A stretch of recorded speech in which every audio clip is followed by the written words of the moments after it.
The Supreme Court has been wrong.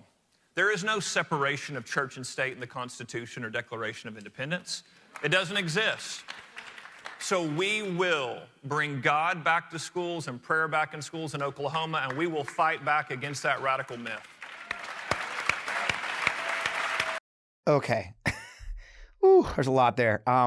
That is Ryan Walters, the Oklahoma Superintendent of Schools, speaking at a recent conservative conference about his belief that the separation of church and state isn't a real thing. The Supreme Court's wrong. It's my favorite thing with these MAGA chuds now is, well, it's not in the Constitution. You know what's not in the Constitution either?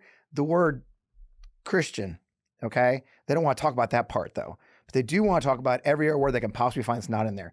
Let me tell you something. Not only did they, founding fathers, insist on separation of church and state, they wrote about it in the Federalist Papers, which the Supreme Court refers to when they do decisions. So yeah, it's in there, okay? But that's not enough. No, what that guy's doing is incredible. First, he tried to have public funds go to a Christian school for the first time. That got stopped by Oklahoma's own Supreme Court. But on top of that, now he's declared, since Louisiana has their 10 Commandments law, he's going a step further, folks. He's going to make sure that every school, K through 12, has a Bible in the classroom and has a curriculum based on the Bible. Why? Well, it's part of American history, the Bible. Here he is on NPR talking about it. What is the real goal here? When you talk about core values, what do you mean? Because critics believe measures like this lead to more division and hate. And in schools, that could mean bullying or ostracizing certain students. Yeah, that's an absurd assumption. We've been very clear what our goal is here. It's for our kids to understand American history. The left has been at war with the Bible in schools. They've removed the Bible from schools. It is academically incredibly, it is incredible to have an academic course on U.S. history and not include the Bible's influence in American history. So we will continue to fix that so that our kids understand this country, understand why the founders designed it in the way that they did, and understand the role that the Bible played in American history. And frankly, it's the #1 best-selling book in American history. If that doesn't meet a test to be in a classroom for its literary value or its historical relevance, I don't know what book would meet that criteria. Yeah. He wants you to believe the Bible, since it's the #1 best-selling book in American history, should be taught in schools. Jesus Christ, folks. You can get Bibles, they still put Bibles in the drawers at hotels.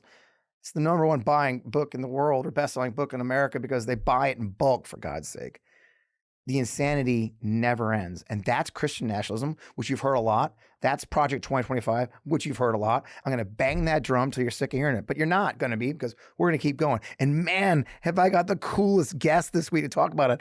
I got a feeling this one's going to have a lot more than my usual F-bombs, because the ladies from the I've Had It podcast don't hold back. They live in Oklahoma. They tell it like it is. So I don't know, Matt, content warning, who cares? We're going to have a great time. I guarantee it. Let's get on with the show.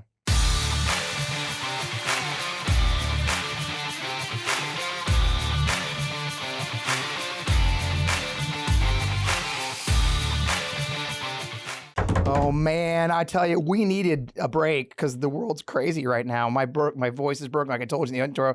Welcome back. I am Fred Wellman, host of On Democracy, FP Wellman. You're in the right place still, even though I was Fred Wellman 30 seconds ago. I just, you saw the opening there with the crazy man in Oklahoma, so I had to bring in some cool people from Oklahoma to talk about it. Jennifer Welch, Angie Sullivan are the hosts of the wildly popular I've Had It podcast, a comedic, feel-good podcast that exposes you to all the things you didn't know you've had it with. They live in Oklahoma. They offer a unique perspective from the dead center of a red state, so I had to have them on. Also, Heather, my girlfriend, said, oh my God, get them on, and I listened to her. So ladies, welcome to the MeidasTouch. Welcome to On Democracy with FP Wellman. Thank you for having us. Thank you so much. Thank your girlfriend for us, too. I know. She's awesome. And she's very tall. So I listen to what she says. So, Oklahoma's fun lately. I'm pretty excited about the kids on their new history book called The Bible. My favorite part of Walter's reasoning, it's the #1 best-selling book in American history. And by that reasoning, our kids probably should be learning about mystical creatures in Hogwarts. But, what do you guys think of all this madness?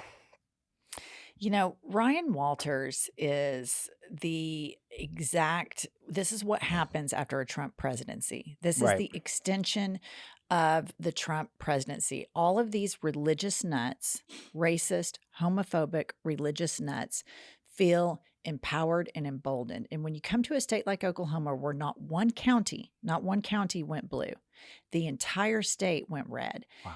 We live in a Christian nationalist state. It starts with Governor Kevin Stitt, who, after he won his second term, got on national television and blessed every square inch of this state and turned every square inch of this state over to his Lord and Savior, Jesus Christ. Mind you, I'm not religious, and I'm a resident of this state, a tax-paying resident of this state. And then you get Ryan Walters. And here's what's so terrifying about this. Some friends of mine have an organization called We Are Rising, which is an women's reproductive group of independent women. A lot of them used to be Republicans, but now are independent or Democrats after the overturning of Roe. And they do internal polling. And Walters is going to run for governor. Oh, Jesus. And he is ahead. Mm-hmm. Oh, my God. My God, wow. I mean, and that's the thing. He's been out there. I mean, you guys have had kids. You're watching when he's saying, and you pointed out in the show the other day, I think, Angie, you pointed out, or you guys pointed out, you're 49th in the country in education. Right. Teaching the Bible. Where does teaching the Bible fall into that, I guess? Well, and what's so shocking to me about it is here he is, the Secretary of Education, superintendent, I guess is what they call it. And he has no idea what the history of the country is. Right. He has whitewashed history to suit his narrative of Jesus freak Bible thumping, not recognizing the separation of church and state. Right. And I don't know if you were aware, he wanted to publicly fund a Christian school with taxpayer funds. Luckily, our Supreme Court is slightly more liberal than you would guess it would be. Yeah. And so Not liberal. but I mean, it's all not relative. as crazy Right. right wing as it could be. Let's say that. And so they've struck that down, and we've already had 2 lawsuits filed over the Bible in the classrooms and the 10 Commandments. He is a walking demonstration of cruelty, meanness, and everything you don't want your child to be. Yet he is wildly popular with the MAGA movement. And I'm with Jennifer. I think Trump empowered and emboldened a lot of racist, homophobic, misogynistic assholes. Well, I think that's it, right? A lot of their thematic is hate, right? I mean, that's what drives me so crazy. I talk to so many people. I was a Republican for many years. I dropped out 9-10 years ago, and I was the Lincoln Project. What always drove me crazy when I watch these folks is, how do you look at something like that and say, oh, okay, I'm down with that. Right. It is a viciousness that I've rarely seen in public, and they love it, and they love it. And it started with Trump, but like you guys, I live in Missouri. We see the same thing here, right? We see that everything's getting cut. The schools are going to 4-day school weeks, not because it's a good idea, because they have no money, And Right. meanwhile, they want to do vouchers. The kids in the rural areas can't go to private school. There's no fucking private schools for them to go to. Right. And I think a larger thing that we need to discuss as we're discussing this, and we need to all start moving the conversation, that there is a cancer in this country, and it is Trumpism. But who supports Trump?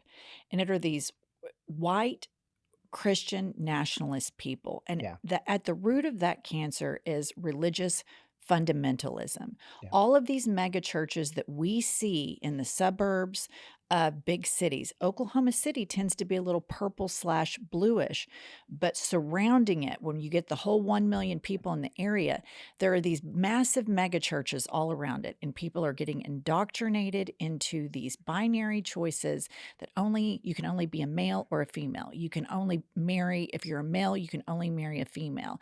And that, there's no exception to abortion. And they care about all of these really petty things. They don't care about all the sexual assault and misdeeds that happen within their organizations. Right. They're far more concerned with 2 consenting men or 2 consenting women that might be a million times better people. But constantly, we have our podcast, I've Had It, but on our news channel that's YouTube only, I like to talk about, from deep in the Bible Belt, what I see is the most insidious part of American culture right now, and it is extreme religious nuts. And they feel so empowered because they think they're doing God's work. They're using Iron Age thinking, magical thinking, and trying to apply it to a modern world, and it is wildly dangerous.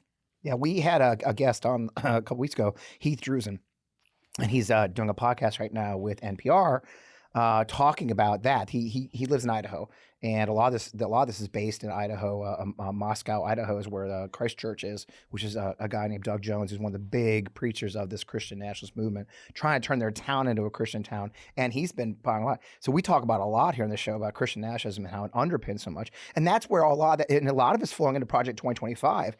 And I Yeah. think I don't know if you guys talk a lot about that, but we talk about almost every week. I talk about this insidious nature of the stuff that's buried in this very bureaucratic 900-page document, but it fundamentally changes our form of government, I think. Right. Oh, it does. I mean, that one video of the Yeah. Heritage Foundation guy talking about the Second American Revolution. Yep. But when you live in a blue state, you can be nuanced about your politics. When you're like the three of us and you're in the trenches in these red states, and Josh Hawley's your senator, and I call him Limp Dicks Kevin Stitt, and Nutbag Ryan Walters is our school Senator superintendent. And Boosterbox. we are already seeing Christian nationalism in states that have Mhm. Republican super majorities. We're living in it, and it's happening. And it's such a terrible rule of law to impose onto people. And I remember, and probably a lot of your viewers do, the very first season of Handmaid's Tale, I thought, Yep. God, that's crazy. Yes. That would never happen. And then we get into more of Trump's presidency, and then we get to the aftermath, the consequences of his presidency, and how emboldened these people feel. And I'm like, holy shit, this is what they want. Yeah. It really is. And you stick it out. I stick it out here. For that reason too. I say, look, the blueprint's been written, folks. We're seeing it in action right now. We're seeing the cuts. We're seeing the complete hypocrisy that goes into it, right? We're seeing the videos of freaking flamethrowers, for God's sake, right? But Yeah. the blueprint is there. I talk a lot. I'm a Iraq veteran. I'm a combat veteran, and I talk a lot about how I remember sitting in these mud huts in northern Iraq, talking to locals about what life was like under Saddam, and saying to myself at the time, like, thank God we'll never have to deal with that in America. I mean, I'm so lucky. And then I'm seeing these things. I'm like, wait a minute. Well, let's talk about the deportation, right? Deportation force, 10 million, or JD Vance made it 20 million people be deported. Do you really think in your right mind it's just going to be illegal immigrants that get scooped up in a massive deportation? No way. No way. Right. And one thing that just incenses me every time I hear it is all this, the migrants at the border, they're criminals, and Right. they're this and they're that. And I'm like, these are the same people that are supporting a convicted felon. Right. So if you are so worried about fucking criminals, look at your party and do not paint a brush that immigrants are all criminals. It drives me crazy. They are Yep. humans. They are people.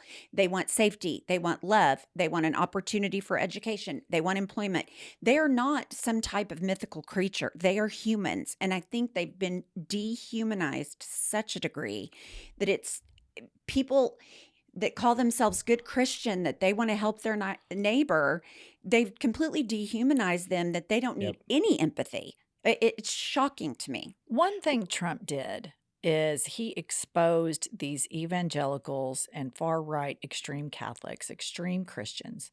He exposed them for the hypocrites that I always felt that they were. I have a unique upbringing deep in the Bible Belt. My parents are atheists, and I never went to church with my family growing up, only if it was a wedding or a funeral. Yeah. And it was difficult because the Christian culture in the suburbs of Oklahoma City, even though I went to a public school, it's pray around the flagpole, and it's, Jennifer, have you been saved? And I'm like, from what? And they're like, you're going to go to hell if you don't. And it was just all this emotional blackmail.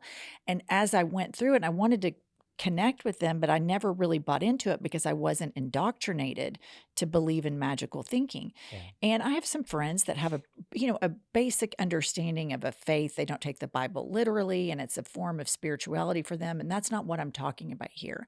I'm talking about what we live around and what you live around, all around us. They literally believe in spiritual warfare, and Project 2025 is their weapon of choice in this imaginary war that they believe that there are angels and demons floating all around us, and people like Mike Johnson and Josh Hawley and Nutbag Ryan Walters and Limp Dick Kevin Stitt believe this shit, and they are in charge of millions of people, and it's bananas. And it further drives me crazy. If you think back to the George W. Bush time, right after 9/11, all the Republican politicians, they hate us for our freedom. Yep. They hate us for our freedom. And it's just, they're all so exposed for this bullshit buzzword stuff because they are basically the exact same thing as Sharia law. They want the exact same form of government, just cross out Islam and insert fundamentalist Christians. Yeah, there's no difference.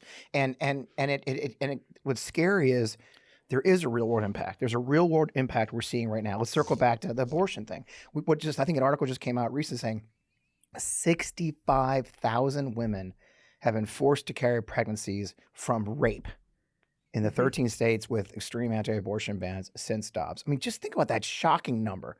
65,000 victims of crime being forced to be re-victimized for possibly forever. You know, how is that not Sharia, right? How is that not the most extreme thing in the world? I mean, in any others, if that was happening in another country, we would call it a human rights violation, wouldn't we? Yes. Yes. Absolutely. It's a human rights violation. And making a rape victim, in order to receive medical care, prove that a crime took place is such a crazy precedent to set that you would have to prove that a crime took place to go receive medical care, that you have no privacy in that is just jaw-dropping. And it just further exacerbates my disdain for extreme religious nuts, that there is a punitive nature that they want to inflict upon other people. And this is my theory where I think it comes from. I think if you're born into an uber religious home and you're told constantly, you're born bad, but Jesus can save you. Your default setting is that you're not good, but here's where you can be good. And if you think about masturbating, or if you think about having a crush on somebody, if you think about all these normal human experiences, it's the devil and you're going to go to hell. I think that that's a real punitive worldview to impose on children. And I would argue it's spiritual abuse and child abuse. And then I think as these people that have been abused all throughout their childhood told this idea of consequences, by the time that they get to adulthood, hurt people want to hurt people. Yeah. And so then now they're opposing this punitive world view that's been inflicted upon them. They want to inflict it upon everybody else. And with regards to women, they've been told, women are, you can't look at them, you can't lust after them, you can't masturbate about them. So then the object of their desire, we're genetically encoded to breed and to screw. I mean, it's a part of our DNA. Religion can try to erase it all we want to, but it's Darwinism, baby. I mean, that's what we're going to do. And so then they start hating the object of their desire that they deem as sin. And so they want all these women with scarlet letters.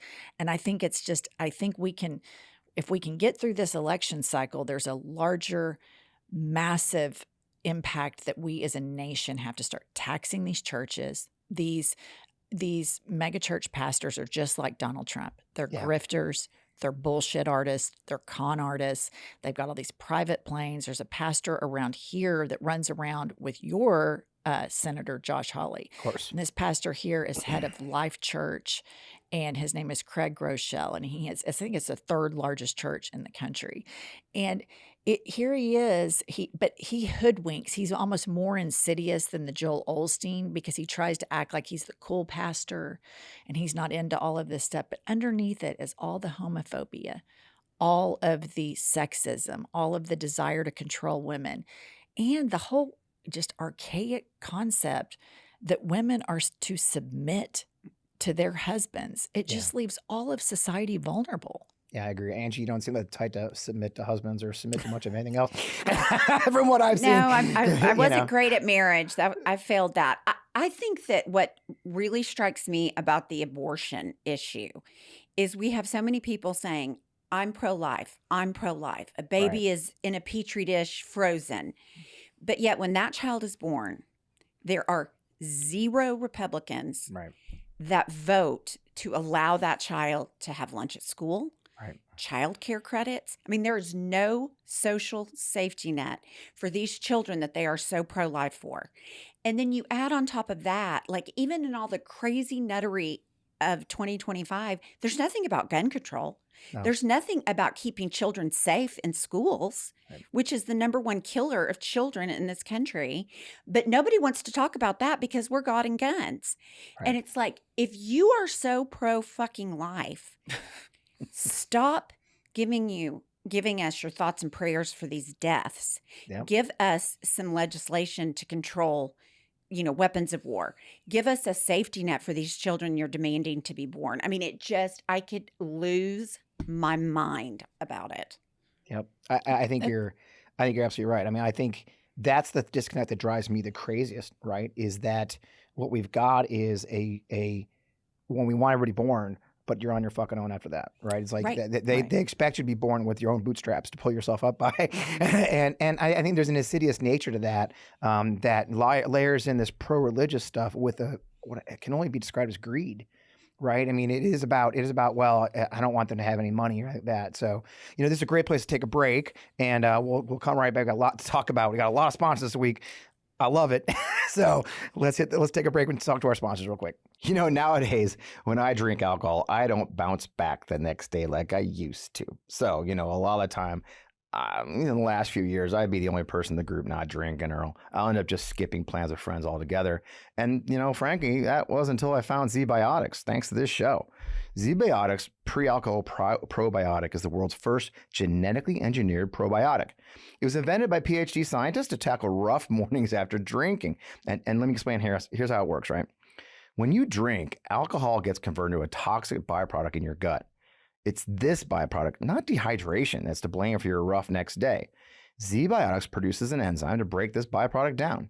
It's designed to work like your liver, but in your gut, where you need it the most. Now, just remember to drink Z-Biotics before drinking alcohol. Then, as always, especially as old guys, drink responsibly and then get a good night's sleep to feel your best tomorrow. I'll be honest, the first time I tried Z-Biotics was at a wedding I was going to with family, and we tend to tie one on. As instructed, I drank a bottle of Z-Biotics before any alcohol, and I was amazed how good I felt the next day. I was able to travel home. Every time I have a Z-Biotics before drinking, it takes a much different day the next day. Either drinks the night before, I know I'll be able to get back to my daily routine, like working out, doing my big garden you guys hear a lot about, or going for my long walks with ease. Now, give Z-Biotics a try for yourself. Go to zbiotics.com/Fred to get 15% off your first order when you use Fred at checkout. Z-Biotics is back with a 100% money-back guarantee, so if you're unsatisfied, for any reason, they'll refund your money, no questions asked. Remember, head to zbiotics.com/Fred. Use the code FRED at checkout for 15% off. And I really want to, as always, thank Z-Biotic for sponsoring this episode and being a longtime partner of our show. Look, you follow the show for a while, I've been trying to exercise, get it more into my routine. It's so important. It gives you powerful cardiovascular benefits. But I'm not going to lie to you. It's been a challenge to find the energy without turning to more and more caffeine, be it my morning coffee or an afternoon Diet Coke. I knew that supporting my heart health and staying active shouldn't be as much of an uphill battle. We often think living a more heart-healthy life means making big, unsustainable changes. Well, with Super Beets Heart Chews, you can get daily blood pressure support in just 2 tasty chews a day, and they even promote heart-healthy energy without the stimulants. Pair with a healthy lifestyle, the antioxidants in Super Beets are clinically shown to be nearly 2 times more effective at promoting normal blood pressure than a healthy lifestyle alone. Now look, as I mentioned, I used to rely on coffee for energy, but the jitters and crashes were just too much sometimes. Super Beets Heart Chews give me the energy boost I need in the morning, and I stay focused and productive all day long. Plus, honestly, they kind of taste great. They really do. Double your potential with Super Beets Heart Chews. Now, get a 30-day supply of Super Beets Heart Chews on all bundles and 15% off your first order by going to getsuperbeets.com and using code FRED.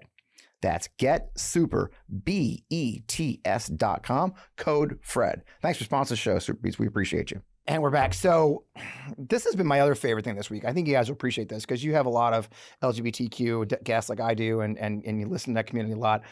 Did you see where the log cabin Republicans have been announcing that Melania Trump is going to be their secret weapon because they really...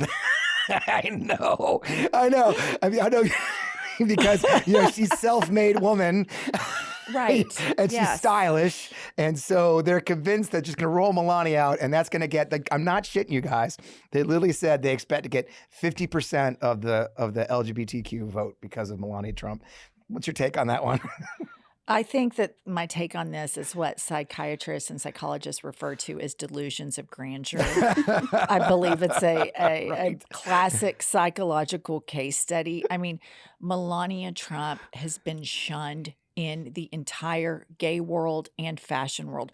Donald Trump is so petty, her husband, and she's equally as petty, that one of their main grievances after serving this country for 4 years is that Anna Wintour refused, the queen that she is, Anna, refused to put Melania on the cover of Vogue. Yep. And we always have this imaginary thing that if we were to interview Donald Trump, I would want to ask him about all of his petty grievances, not like big policy stuff. Like, what about Anna Wintour not putting your wife on Vogue? Because, it would just, he's more riled up about that than he is the well-being of the country. Right. That's way more his thing. But that's just nuts. It's like them saying that they're going to go out and get the black and brown vote. I don't believe it. I think one of the strongest voting blocks for the Democratic Party and for all of our communities are Black women. Yep. These women are loyal. They vote for everybody, not just for themselves. Yep. They are such a strong group of women. And I always tell my somewhat religious or somewhat moderate leaning Republican friends, I'm an atheist, so what do I know? But I think the most moral thing I can do as a privileged white woman when I go to the voting box is to vote for the most marginalized members of my society, because the government is going to be able to help implement policy change that can lift them up far more than I individually can. So I can represent that moral support for them through my vote. But, I have found, just call me crazy, but I have found, this is my own anecdotal evidence, that the more religious people are, the less moral they are. Well, I think that their compass is different, right, Angie? I think they've got a very different compass of what is moral to them and what drives it. It feels like it's not necessarily a North Star, but something else is pulling that compass, isn't it? I think probably maybe Satan. Yeah. You were saying. Go ahead, Angie. I'm sorry. It was just teed up, Fred. It was teed up. It was right there. It was just right there. Yeah. Just right there. I think when you step away from it, it's when you look at what the Christian right supports, it's capitalism and power. Right. That's what their moral compass Control. is. Right. Control. And I think you just cannot talk about the whole situation until you talk about the misogyny that is inherent in the Bible. Women submit to men. Husbands are the head of the household. Eve fucked everything up because she ate the apple. I mean, it's all inherently, it's women's fault. Yeah. We always say on our podcast, if abortions were what men required to get rid of pregnancies, we'd be doing them in drive-thrus. It would not even be up for discussion. Yeah. And you have men that aren't that are attorneys and not doctors telling women what they can do with their body. I just read an article over the weekend about how in Korea there's a spike in suicide rates of males, and they attribute it to women in the workforce, women becoming financially independent. And I look at that and I apply it here, and it's like, I think men are so charged up because others, Black and brown people, women, LGBTQ plus members, they are becoming empowered and they don't like it. And they want their control on the power. And if we said to a super Bible thumper in Oklahoma, we think that the tax credit exemption should be taken away by the IRS, I mean, it would be fainting, frothing. Life is over. It's unbelievable how much the money matters. Yep. No, I agree. And what they do with it is that's ignored. I think that's what amazes me is the corruption and the greed. You guys talk about that a lot too. Talk about the Supreme Court. I mean, you saw yesterday. I mean, my favorite one, but I think the perfect example was handed to us on a plate just this week with Donald Trump holding a rally at his own golf course. Right? In Miami, Florida, which isn't in place. So why would Trump hold a rally at his own property? Money. Exactly. Yeah. It's like money laundering, isn't it? Yes, and it's wild. I don't know that I'll ever be able to completely wrap my head around. I know that millions of people support him, and I Yeah. know that it is a new form of a cult that has been able to spread through this digital delivery information system. And I'll leave it to be studied by the statisticians and the psychiatrists and psychologists. But the way they ride for him, the way they go so hard in the paint for him, and Yeah. how indoctrinated they are. And it's like when I hear him speak, I don't have to hear anybody else's take on him. Yeah. I can use my critical thinking skills and hear the fucked up shit that he says and say he should not be in charge of anything. Yeah. This is a crazy person. It's just wild. But back to the LGBTQ plus community and the log cabin Republicans. It's so insulting the way the Republican Party treats marginalized groups, and everything is just so transactional. Oh, I know how we can get the black vote. We'll make sneakers, and then Donald Trump's a felon, and therefore we're going to be hip and cool with black guys. And then with Melania, she was a fashion model and she wears Christian Dior. And it's like they project their own lack of depth onto other people, and they show you how shallow they are with those approaches, that they think it's that simple to get a thinking person with an IQ over 100 to vote for them.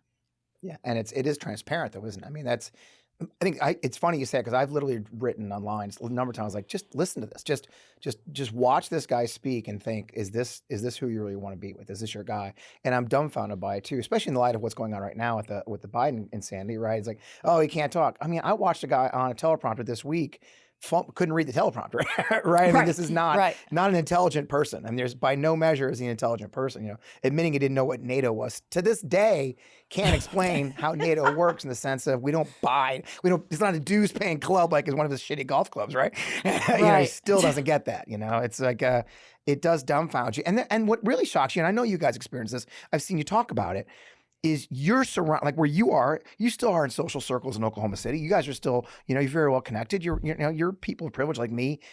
You're running with people who are probably pretty damn intelligent people, right? And you look at them, like you said, you have your moderate Republican friends, and they don't get it. I mean, do you ever kind of look at your friends in an event, like you ever peek over a wine glass, Angie, and say, "What the hell?" I mean, if you find yourself in that situation. Well, I don't even have to go that far, because I can just go to my parents' house. Yeah. And if my brother's there, but probably he alone has 200 guns, which I'm like, why the fuck do you have so many guns? Got the same thing. Unnecessary. I mean, he hunts, but nobody needs that many guns. And then, but I can tell what's on Fox News. I don't even have to watch it, because my mother will make a comment like, oh, the influx of migrants. And I'm just like, Mom, that's not even, she was mad at James Langford because Fox News was mad at James Langford. Right. I'm like, have you read the bill? Do you know it's the most stringent border bill that we've had? More agents, all this. And she's like, oh yeah, I've read it, which is a lie.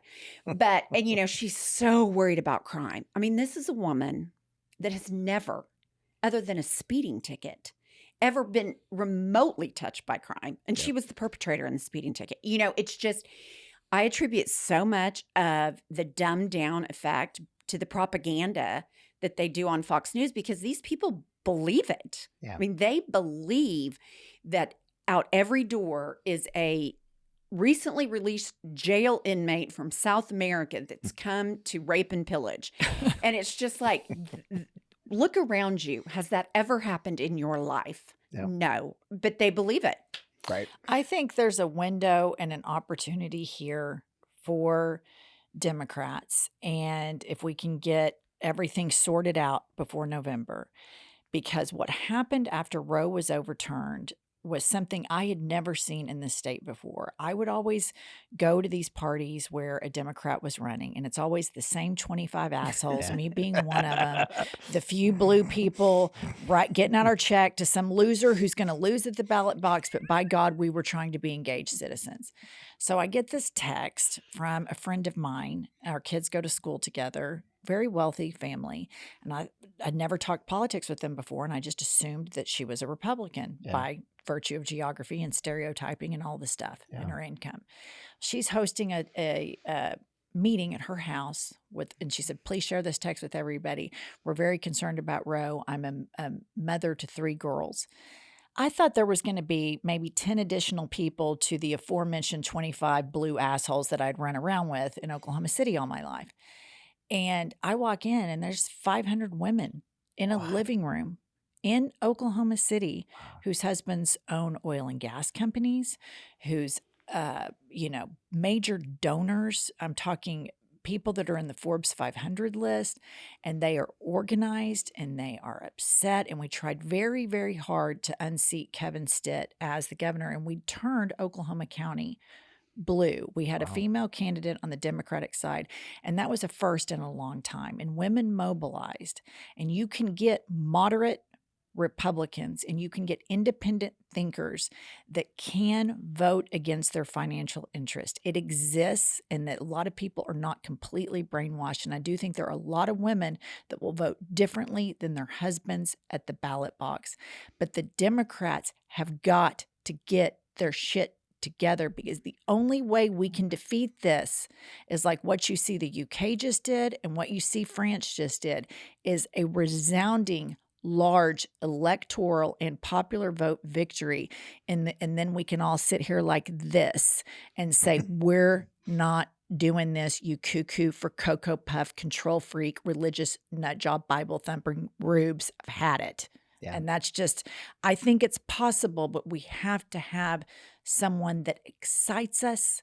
And I'm worried that just policy alone in American culture, where we always have to be entertained and feel good about stuff, I'm worried about that alone being enough. Yeah, I think you hit it. And we see the same thing here. I mean, I have had especially in the last month or so, I've had some most remarkable conversations, and my partner's she's out there much more in that redder world than I am, where she lives, and her family members. And we had 2 dear friends, a good friend of our couple, same kind of thing. The husband's a VC. He runs mergers and acquisitions. He's a mergers and acquisitions lawyer for a VC firm. Okay. I mean, you couldn't get more of a, they love deregulation, right? And they watched the debate. And we did the same thing. I assumed they were Republican, and that they are. And they told my partner, like, we can't vote for that guy. I talked to a lot of people in the Democratic circles. I said, I know we all tuned in to see how Biden would perform, but there was a lot of people who aren't on Fox, who aren't very online like us losers are, who were actually tuning in also to see Trump. And what they saw was a vicious, angry, poisonous, sneering, you know what I mean? And wouldn't answer any questions on policy. All he did was just spill vile ugliness for an hour and a half, 2 hours. And while we saw Biden stumbling, admittedly, a lot of us miss seeing Trump because we're so used to seeing this shit, right? Yeah, and and what's given me so much hope is a lot of people I wasn't sure were in our side are saying, yikes, that guy is just as effed up as he was 4 years ago. Right. And I don't know if you hear that, but it's scary, isn't it? I've heard both. I've heard that, but then I've also heard some people, there's that Trump amnesia thing, I think is very real. Yeah. And I have heard some people that I know did not vote for him. I was just at a wedding in Montana last weekend, all Oklahoma City based people, and people that I know are really, I would say, independent. They're not Fox News watchers. They're not nuts that are, down a liberal algorithm like the 3 of us lunatics are. But they were saying, I don't know. And it was kind of entertaining with Trump. There was this bargaining stage with it. And I was just like, you're bananas. They want 12 and 13-year-old girls that have been raped to carry babies. That's already happening here, and that's going to happen nationwide. Yeah. Yeah. I mean, it's not little things they're talking about. They learned their lessons, and the people you see, the Seb Gorkas and all these, the people that just got a little bit of a break last time are going to be all in this time, and they've got a plan. That's why that's the one I talk about all the time is they learned their lessons. They learned what the guardrails were, and then you throw in the Supreme Court. Now probably our last topic is I had a great conversation last week, one of our most popular shows, with Lisa Graves talking about the Supreme Court decisions, and I envisioned. I mean, they literally were out there removing the guard. 6 Black Road people were out there there with wrenches and stuff, removing the guardrails to this, right? The guardrails that stopped Trump last time. The simplest guardrail, which is a lawyer in his ear saying, "Hey, that's illegal." Right. Yeah, right. Shooting protesters in Lafayette Park. You can't do that. Over and over. It's illegal. I think my issue with the Supreme Court, I mean, obviously, I think they need to change the court. I think they need an ethical code of conduct. Yep. There need to be consequences for violations of that conduct. Yep.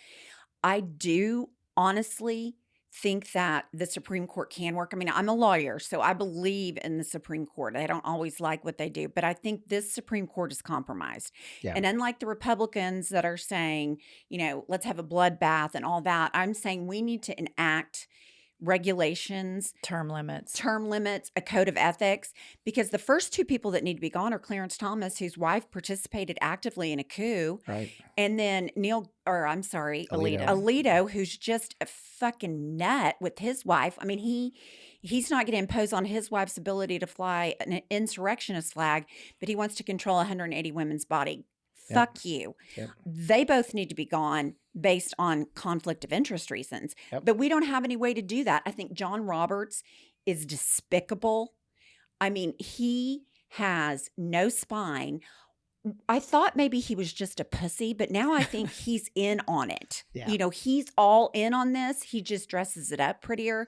But if I have to hear one more time people crying around about, the John Roberts particularly goes into all these speech engagements. Confidence in the Supreme Court. I'm like, look in the mirror. If you had an ounce of sense, you would know exactly why the confidence in the Supreme Court is so low. But they don't care because it's a lifetime appointment. So there's got to be some changes.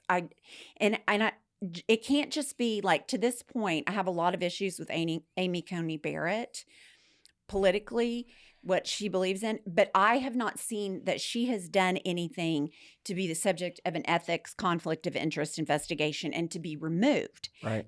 Doesn't mean I like her, but you've got 2, possibly 3, that absolutely have violated every other judicial code of conduct from district court to federal court, that they have violated it. They would be removed if they were not on the Supreme Court. It's not even close. Yeah. I mean, I talk a lot. I'm sorry, go ahead. No, and so that to me is a huge problem we have to solve. Yeah. I talk a lot about, norms, traditions, right? And I think what we discovered in the last 8 years is how much of our governance and how much of our judicial system and how much of everything in this country was based on norms and traditions.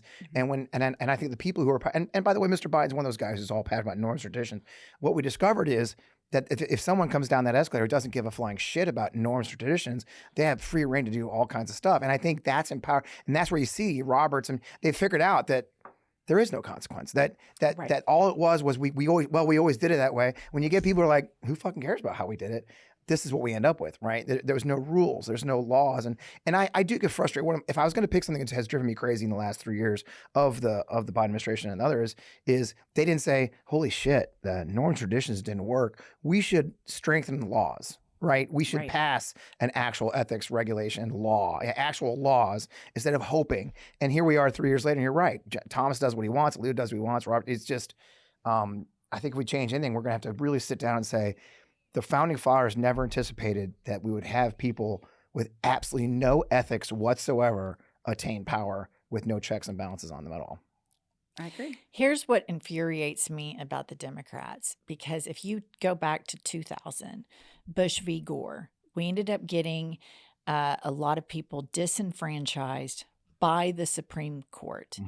And 8 years of a minority president who took us into wars, and, all of the Republicans, especially here when they play the national anthem, it is so intense for the veterans. But when they come back with PTSD, illnesses, they want to fund the bombs and they want to say, rah, rah, sis, boom, bah, America, but they do not want to care for the mental health and aftermath of these kids, most of them from poor neighborhoods, recruited from poor neighborhoods intentionally to go over, while Bush, Cheney, and all those fuckers and Trump are getting deferments. But I digress.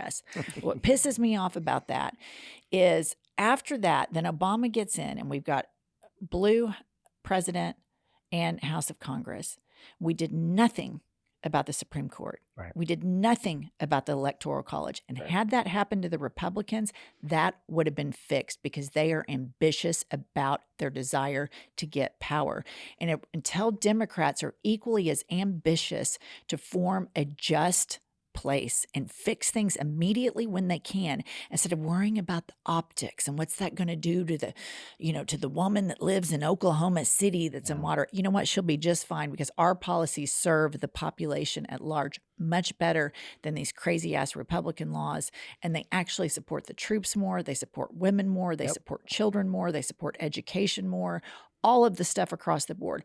Is the Democratic Party flawed? Yes. Is the 2-year election cycle crazy and you have to raise a couple $1 billion?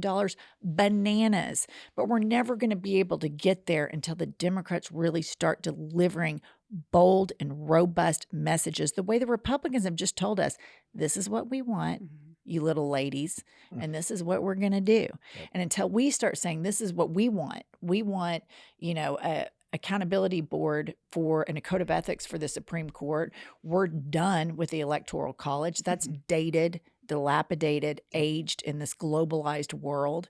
And it kind of pisses me off that there's just kind of this lollygagging with the Democrats sometimes. And listen, I always vote blue. I'm a proud member of the Democratic Party, but when you're in a party, you should be able to openly criticize it, and you still have in your ideas and your criticism of it, you still have space in that place for you. And that's that idea that all free ideas are welcome here. In the Republican Party, if somebody speaks out, it's this rhino, Liz Cheney, and it's going to be a military tribunal and all the crazy shit they do. It's just nuts. You saw with Langford, he actually tried to pass a decent bill, but he dared work with the people on their side of the party to do it, and it's incredibly dangerous. And I agree wholeheartedly. And you see the examples, by the way. That's what Governor Whitmer did up in when as soon as they had power, they had both houses of the state legislature. What did they do? They passed law after law after law. They put everything in law. Same thing with Tim Walz. They put law about lunches. The school lunch is not just a good idea; it's the law now. That's how they quickly moved and didn't waste any time. She had an entire list of laws, and they passed them all fast. Which, by the way, is the exact same thing Ron DeSantis did in Florida, right? Right. So you're right. The lessons there. So I try to end on a hopeful note, and we're close. I do take open the fact that one, I did see Gretchen Whitmer do that, and I did see Illinois do that. I did see, Minnesota do that. They took that lesson. I do see what Hakeem Jeffries is doing, in the minority, which has been powerful. So I also wonder. We're also in a change of age. Let's be honest, and not to. I know we're supposed to talk about it, but when you talk about Pelosi, you talk about Schumer, you talk about Mr. Biden, President Biden. They're of a different age, right? They're of a different time in a lot of ways, and in many ways it holds us back in the sense that norms and traditions things the old way. My dear colleagues across the aisle, whereas we've got people like Hakeem Jeffries, who's been called probably the N-word in the halls of Congress. He knows they're not dear colleagues, right? You know what I mean? We know that Jasmine Crockett knows that Marjorie Taylor Greene isn't a dear colleague across the aisle, right? That's right. And so I take hope perhaps that as this newer generation, the Whitmers and even the Gavin Newsoms and the Pete Buttigeg's and this younger generation of people like us say, you know what, they're not playing by the rules. We're gonna make sure we use the rules to effectively tighten them at least. Perhaps that's our hope. What do you guys think? I agree. I think there are some sharp cookies in the Democratic Party. We had Jasmine Crockett on our podcast. Yeah, I saw that. Yeah. She's incredible. We had AOC on our podcast. We have young adult children. We have 5 between us, ranging from age 17 to 24. And like my boys, that generation, they love AOC and they see hope, and they love Jasmine Crockett, Pete Buttigieg, the representation and the intelligence and the critical thinking and the get up and go, Hakeem Jeffries, all on the left are very exciting. I'm personally so hopeful that we can rally in November to keep pushing our democracy along. And everything is tested, and we're living in the middle of a massive test here. Yeah. And so I hope that we can rally women and the youth vote, and everybody to vote blue up and down the ticket. I agree. Tell them what you always say. Vote blue no matter who. Well, I think that's a great place to wrap this up. I agree wholeheartedly. I'm a family of young adults, 26 and up, and I got grandkids now too, and I just want to see them raised in a country that we can believe in, that they see themselves in. So, ladies, man, most important question I asked at the end. I love this. They need to see all those shows. Where can everybody find you? Where can the Midas Mighty link up? Subscribe as soon as possible. Tell them where to find you. Everything is called I've Had It Podcast. Instagram, Twitter, TikTok, YouTube, and then on wherever you listen Apple. to podcasts. And then we have a iHip News channel on YouTube only. Great. That's where I watch a lot of it too. Those are nice, like 15-minute lengths, the perfect length to get that's my favorite length on YouTube. So, man, I am so thrilled you guys joined me. Thank you so much. I appreciate it. Heather says hi. And, hi, Heather. Let's stay in touch. Heather. I might see you in Chicago, I guess. Yes. Yes, We'll look that'll forward be to it. fun. Thank you, Fred. It was a really fun time. Great. I enjoyed it too. We'll talk to you again soon. Lumen is the world's first handheld metabolic coach. It's a device that measures your metabolism through your breath. And on the app, it lets you know if you're burning fat or carbs and gives you tailored guides to improve your nutrition, workout, sleep, and even your stress management. Not that I have stress in my life. Now, all you have to do is breathe in your Lumen first thing in the morning. You'll know what's going on with your metabolism, whether you're burning mostly fats or carbs. Then Lumen gives you a personalized nutrition plan for that day based on your measurements. You can also breathe in before you go on your workouts, before you go for a meal. You know exactly what's going on in your body in real time, and Lumen will give you tips to keep you on top of your health game. So, look, your metabolism is your body's engine. We all know this. You probably learned this in health class, right? It's how your body turns the food you eat into the fuel that keeps you going. I've been tracking macros and nutrients and nutrition for years as I try to maintain my health as I age. Because your metabolism is the center of everything your body does, optimal metabolic health translates to a bunch of benefits, including easier weight management, improved energy levels, better fitness results, better sleep, better moods even, if you will. Lumen gives you recommendations to improve your metabolic health right in your hand. So if you want to take the next step in improving your health, go to lumen.me/Fred. You'll get 15% off your Lumen. That is lumen.me/Fred for 15% off your purchase. Thank you, Lumen, for sponsoring our show this week. We really appreciate you. And man, it's a great device. If you're like me, you understand the pain of finding out what to wear each day. I mean, most clothes I have are uncomfortable, never actually the size I really am, and not to mention how much time is wasted trying to find a good outfit. And when you do have a good fit, you can only wear it for a few hours. We have to change for an important meeting or dinner and find a new outfit. Now, everyone wants to dress well at all times because, simply put, it's a confidence booster, even for men like me. Men's closets were due for a radical overhaul and reinvention, and Rhone stepped up to the challenge. Rhone's commuter collection is the most comfortable, breathable, and flexible set of products known to man, and here's why. Rhone helps you get ready for any occasion with the commuter collection, which offers the world's most comfortable pants, dress shirts, quarter zips, and polos. You've never have to worry about what to wear when you have the Rhone commuter collection. With Gold Fusion anti-odor technology, you'll be smelling fresh and clean all day long. And on top of that, Rhone is 100% machine washable, so you can just ditch it all in the dry cleaner or ditch the dry cleaner completely, put it all in your own washing machine yourself. You know, I'm obsessed with the Rhone commuter collection. We're on the move a lot, whether it's I'm catching a flight or I'm going to a meeting or whatever. The Rhone commuter collection has never let me down so far. The commuter collection can get you through any workday and straight into whatever comes next. So here's what I want you to do. I want you to head to Rhone.com/Fred. Use promo code Fred to save 20% off your entire order. That's 20% off your entire order when you head to RHONE.com/Fred and use code Fred. It's time for you to find your corner office of comfort. Check out our sponsor, Rhone. I hope you'll buy some outfits today. Man, I love that conversation. You know, we've had a lot of serious shows lately. This one had being serious too, but with smart people. So if you're not following I've Had It, you are really missing out. I don't know how you haven't found them. I love it. They're hilarious. Their regular podcast is absolutely hilarious. And they do get the most amazing guests. I'm jealous of their guests. So check out the I've Had It podcast, wherever you can find your podcast. It is absolutely worth it with a lot of fun ladies who don't hold back. You know, it's worth it to have these conversations. So man, what a time. Look, I'm not going to waste time. We've been talking for a while. You know, like we said, we got to turn it around. By the time you watch the show, I don't know if anything's going to be changed with the Biden administration, all that stuff. But here's what I do know, and I said it for 5 minutes last week. Nothing matters but voting them out. Nothing matters but up and down the ticket, D. Look, I know you don't. This is terrible to say. I don't care who the presidential nominee is at this point. I know it sounds crazy, right? Because I know how evil Donald Trump is and the plans he has. So I hope we stop the circular fire squad now and get our shit together and start fighting the real enemy, which is the people that want to take our rights away. 65,000 women are carrying babies from rape just in the last year and a half, 2 years.